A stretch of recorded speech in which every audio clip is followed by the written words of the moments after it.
ജനാധിപത്യത്തെ താങ്ങി നിർത്തുന്ന നെടുംതൂണുകളിൽ നിന്നാണ് മാധ്യമങ്ങൾ. കാര്യങ്ങൾ അറിയാനും വിശകലനം ചെയ്ത് മനസ്സിലാക്കാനുമുള്ള മനുഷ്യന്റെ ആഗ്രഹത്തെ സഫലീകരിച്ചത് മാധ്യമങ്ങളാണ്. രാഷ്ട്രീയ, കലാ, സാംസ്കാരിക, വൈജ്ഞാനിക മേഖലകളിലെല്ലാം മനുഷ്യനാർജിച്ച എല്ലാ നേട്ടങ്ങൾക്ക് പിന്നിലും മാധ്യമങ്ങൾ നിർണായക പങ്ക് വഹിക്കുന്നു. കഴിഞ്ഞ ഏതാനും ദശകങ്ങൾക്ക് മുൻപ് വരെ മാധ്യമങ്ങൾ എന്നാൽ പത്രവും റേഡിയോയും ഒക്കെയായിരുന്നു.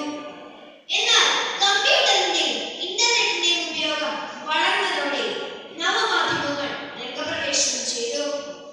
മൊബൈൽ ഫോൺ ഉപയോഗം സർവ്വസാധാരണമായതോടെ യൂട്യൂബ്, ഫേസ്ബുക്ക്, ട്വിറ്റർ, ഇൻസ്റ്റഗ്രാം തുടങ്ങിയ നവമാധ്യമങ്ങൾ സാധാരണക്കാരന്റെ ജീവിതത്തിന്റെ ഭാഗമായി മാറി.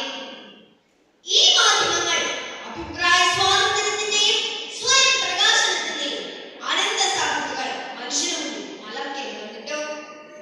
നവമാധ്യമങ്ങൾ ഒരുപാട് നന്മകൾ നമുക്ക് നൽകുന്നുണ്ട്.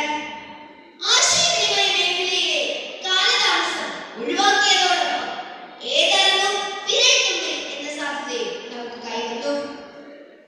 നവമാധ്യമ കൂട്ടായ്മകൾ ഗുണപരമായ ഒട്ടേറെ മാറ്റങ്ങൾ സാമൂഹിക തലത്തിൽ ഉണ്ടാകുന്നതിന് കാരണമായിട്ടുണ്ട്.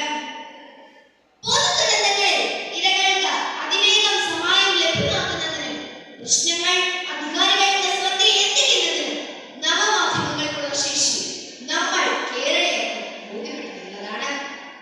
കേരളം പ്രളയത്തെ നേരിട്ടപ്പോൾ സാമൂഹ്യ മാധ്യമങ്ങൾ വഴിയാണ് പലരും സഹായങ്ങൾ നേടിയെടുത്തത്. അമേരിക്കയിലും മറ്റ് പല രാജ്യങ്ങളിലും ഉണ്ടായ ചുഴലിക്കാറ്റിലും പ്രകൃതി ദുരന്തങ്ങളിൽപ്പെട്ടവർക്ക് തുണയായത് സാമൂഹ്യ മാധ്യമങ്ങളാണ്. ഇന്ന് നമ്മുടെ ജീവിതത്തിന്റെ സമസ്ത മേഖലകളിലും സ്വാധീനം ചെലുത്തുന്ന ഈ സാമൂഹ്യ സമ്പർക്ക മാധ്യമ സ്വാതന്ത്ര്യം അതിർകടന്നുണ്ടോ എന്ന് നാം ചിന്തിക്കേണ്ടിയിരിക്കുന്നു. സൂക്ഷ്മമായി ശ്രദ്ധിച്ചാൽ നന്മയുടെ പ്രസരണത്തേക്കാൾ തിന്മയുടെ വ്യാപനത്തിനായി കൂടുതലായി നവമാധ്യമങ്ങൾ ഉപയോഗിക്കുന്നതായി കാണാൻ സാധിക്കും.